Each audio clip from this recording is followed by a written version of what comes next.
Good morning, this is Eugene Kleber Roundtree with High Voltage News. I'm going to start with a tune called Many Paths to the Top of the Mountain by John Faddis.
And that was John Faddis with Many Paths to the Top of the Mountain. So, an example came to mind just a minute ago as two cars were driving 60 miles an hour on the freeway side by side.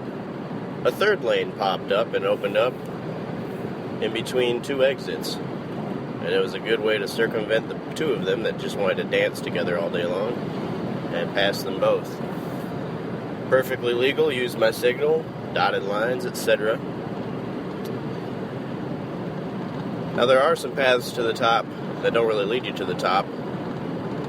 They may give a sense of gratitude and a sense of self-worth and gain, but it's not to the top. And looking at the news today, some of those thoughts come to mind as I see more of the First Lady in China, although human rights talks are off the table. Well, fancy that. Well, we didn't elect her president anyways. Then we've got Hillary Clinton on the news saying that there needs to be a lot of talk about climate change. Well, that's fine. Talk about the weather all you want. But don't try to tax us for the sun shining on the earth. Which leads me to another point. Can we get out of the Clinton-Bush dual family oligarch? Can they just retire? Go do something else? There's 320 million Americans. I'd like to see a different American represent us than the ones that we keep seeing.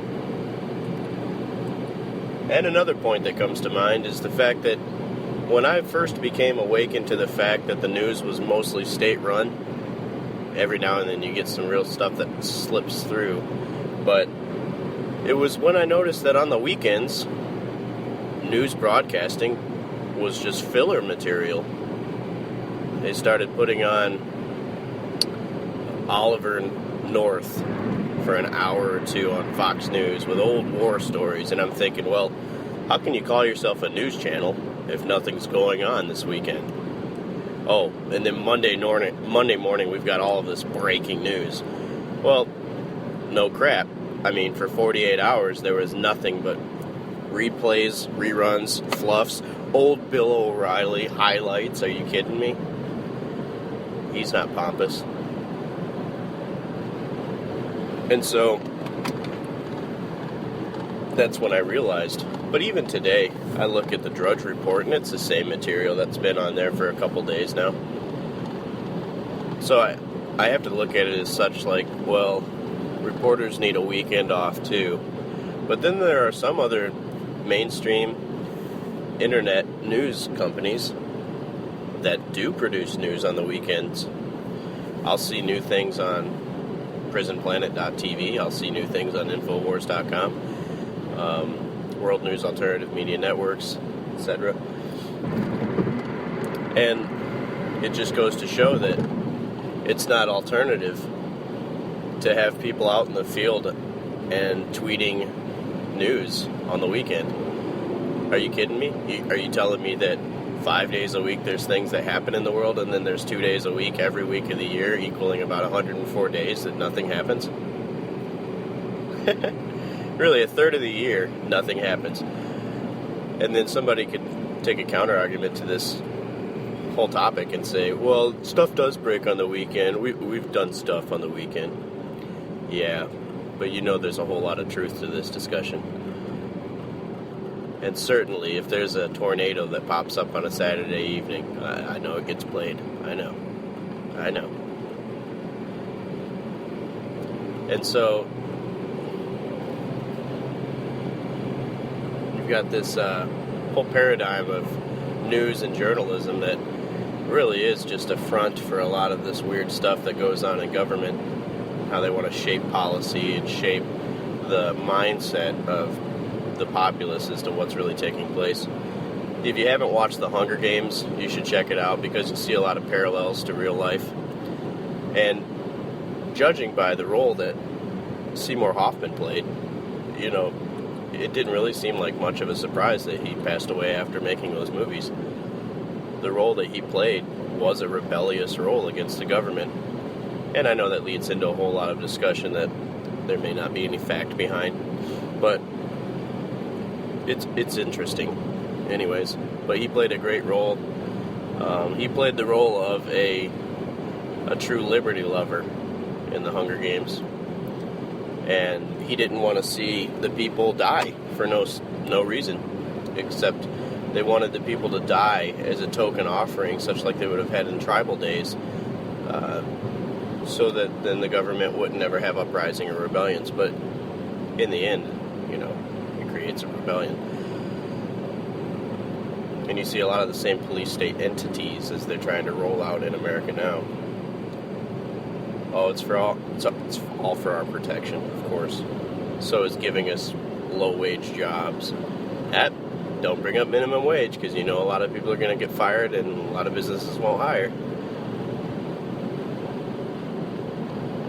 You know the economics of this. We don't need to talk about that. You know what else?